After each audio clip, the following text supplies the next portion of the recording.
So Bari Weiss wrote a letter announcing her resignation from the New York Times. This was a very big story the other day, really blew up. And to sum up her argument here, and I'm going to be as fair as I can and as objective I can in discussing this, but to sum up her argument, she basically said that the New York Times has lost sight of their principles and their mission, and they have this new orthodoxy that everybody must follow. I think in her mind, she would say that it's like a left-wing orthodoxy. They're biased in like a left-wing direction and in like a pro-cancel culture direction. And so she's leaving because she believes in free speech and intellectual rigor and open debate and the free exchange of ideas. And so this is the gist of her letter. Now, let me read you a part of the letter that really stuck out to me. So the rest of the letter is in the vein of what I just described. That she's trying to say the New York Times lost their way and they don't abide by their principles and there's a left-wing orthodoxy, so on and so forth. But this part stuck out. She says the following: "My own forays into wrongthink have made me the subject of constant bullying by colleagues who disagree with my views. They have called me a Nazi and a racist. I have learned to brush off comments about how I'm writing about the Jews again. Several colleagues perceived to be friendly with me were badgered by coworkers. My work and my character are openly demeaned on company-wide Slack channels where masthead editors regularly weigh in. There, some coworkers insist I need to be rooted out if this company is to be a truly inclusive one, while others post axe emojis next to my name. Still, other New York Times employees smear me as a liar and a bigot on Twitter with no fear that harassing me will be met with appropriate action. They never are. There are terms for all of this: unlawful discrimination, hostile work environment, and constructive discharge. I'm no legal expert, but I know that this is wrong. I do not understand how you have allowed this kind of behavior to go on inside your company in full view of the paper's entire staff and the public. And I certainly can't square how you and the other Times leaders have stood by while simultaneously praising me in private for my courage. Showing up for work as a centrist at an American newspaper should not require bravery." So here's what's driving me crazy and what I can't wrap my mind around. And maybe some of you guys could help me here. But the letter is like, I'm resigning because the New York Times is now all in on their left-wing orthodoxies and being like pro-cancel culture, and they don't want a diversity of views or whatever. But then in that portion I just read you, she seems to be calling for retribution against the people who don't like her and said mean things about her within the New York Times. Wouldn't that be the exact opposite of what the rest of your letter is advocating for? Okay, which is it? Do you believe in the free exchange of ideas and open discourse and freedom of speech? And are you anti-cancel culture? Or do you want retribution and some sort of punishment for the people who said the wrong thing and treated you in a negative way? Like, bringing up the axe emoji thing, I found that fascinating because, like, didn't we all agree that we were making fun of Elizabeth Warren because she was crying harassment at the snake emojis that were tweeted at her when she stabbed Bernie in the back? Like, everybody unanimously agreed, like, well, she's being a snowflake, and, like, that's part of free speech, and people are calling her a snake because her actions were that of a snake, stabbing her friend of all these years in the back to try to get ahead politically.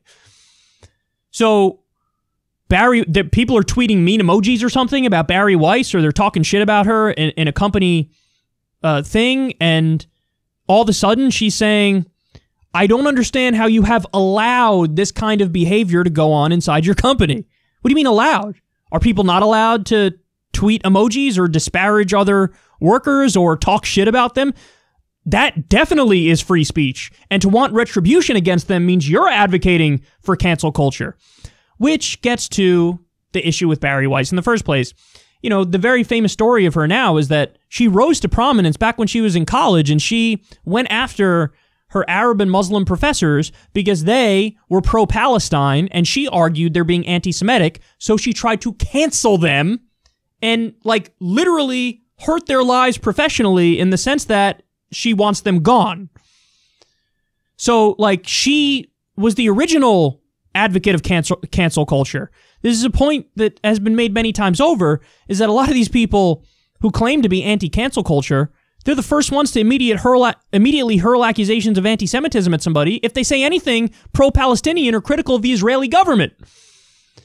So that's one problem. The other problem is a lot of people say, well, that was back when she was in college, so what does that matter? Like, don't hold her past views against her. She's not like that anymore. But last year, she tried to get Eli Valley fired as well, smearing him as an anti-Semite. So she just did the same thing last year where she's smearing people in the most vituperative ways imaginable, as on the other hand, she cries bloody murder when somebody's critical of her. So, by the way, let me give you one more here too, just to show you that this wasn't like an isolated thing. Half of her resignation letter was like, you know, anti-cancel culture, against the times because she thinks they have too much orthodoxy and not enough diversity of opinion, so on and so forth.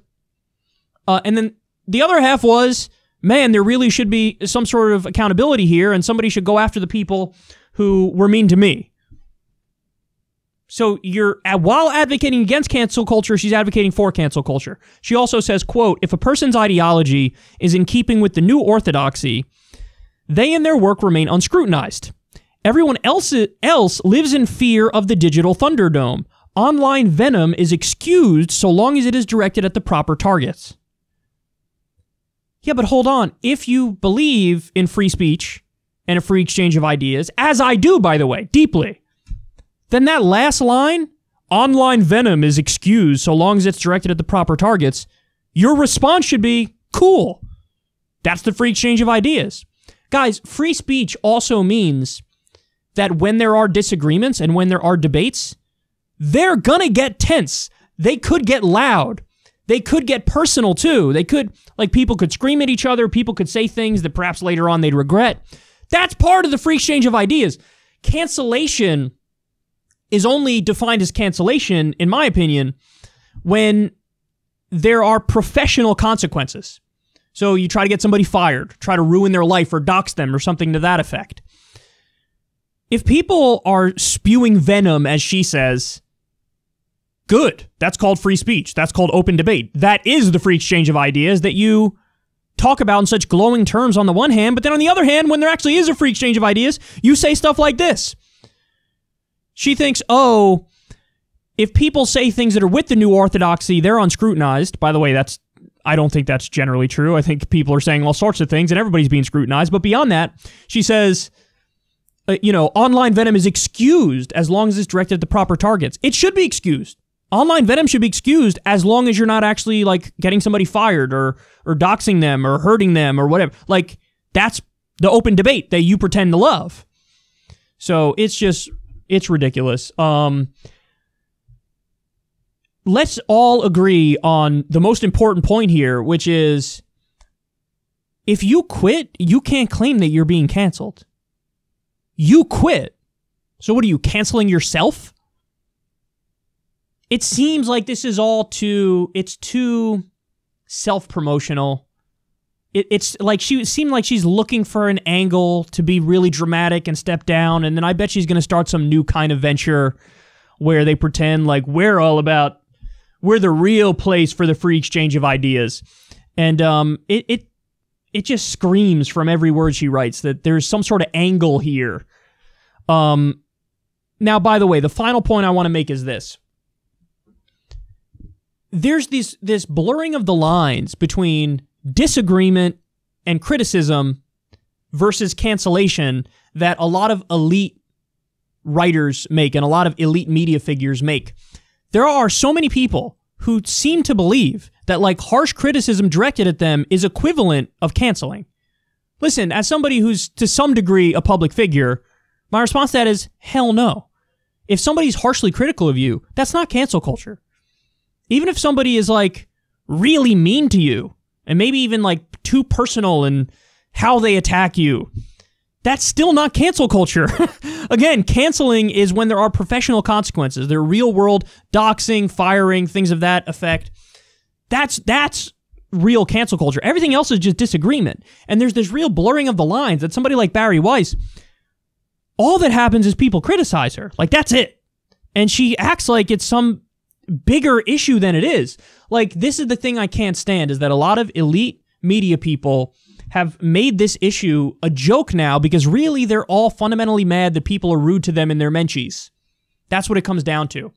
And the core of her belief and the core of her argument that, like, oh, the New York Times is too orthodox in their views now and they just go along with the left-wing herd and nobody's critically thinking and nobody's dissenting. Guys, there are 0 real left voices at the New York Times. It's packed full of neoliberal corporatists who are identitarian and pro-intervention, for sure. But there are, as far as I know, 0, or let's be kind here and say very few, real left-wing voices. So the idea that it's like, oh, the left-wing mob and their orthodoxy is taking everything over, absurd. How many advocates are there at the New York Times of Scandinavian-style social democracy, the likes of which that I would advocate for, Bernie Sanders would advocate for? How many are there? How many openly Marxist writers are there at the New York Times? How many openly anarchist writers are there? How many openly anarcho-syndicalists writers are there?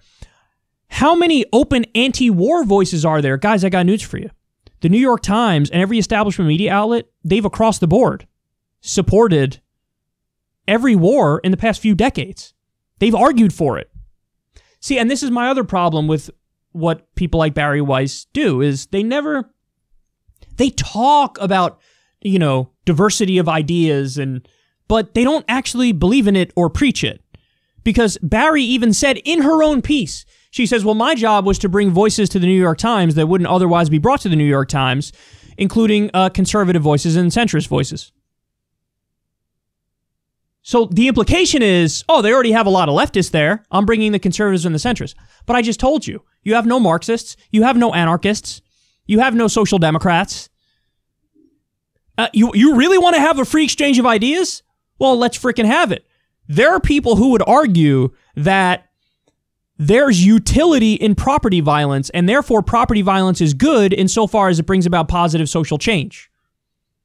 So in other words, like, yes, it could be useful to burn down, you know, buildings in order to try, and for a means to an end, in order to get positive change. And they even have evidence. They could point back to, you know, South Africa. Nelson Mandela was able to say to the ruling authority, you want to deal with me or you want to deal with them? Because there are people out there who are rioting and burning the stuff down. You could deal with me. I'm a lot more peaceful, but you're going to make some concessions. And it worked. So, do you really want to have this open exchange of ideas? Let's have it. Point me to somebody arguing for Marxism at the New York Times. You're not going to get it. See, that's the thing, is they have, like, the furthest left they go is like Mayor Pete. And then the furthest right they go is Tom Cotton openly advocating for authoritarianism. And then he had the nerve to turn around and argue like, they're suppressing my free speech. When, you know, they came out and, like, added an editor's note and then eventually pulled it or something like that. They're suppressing my free speech. I was only using my free speech to say nobody else should have the right to free speech.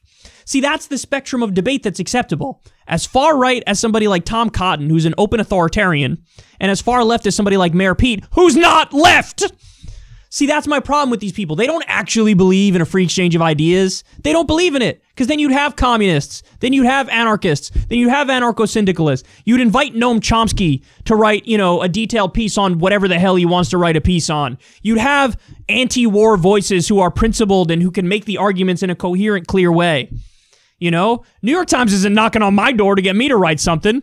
I'm a co-founder of Justice Democrats. I was one of the only people on the left who foresaw that Trump could definitely win in 2016. Nobody's talking to me. They had this whole segment of, you know, never Trumpers are featured very prominently. Early on, when I was like, there's no way I'm voting for Biden, nobody came to me and said, oh, would you like to be a never Biden?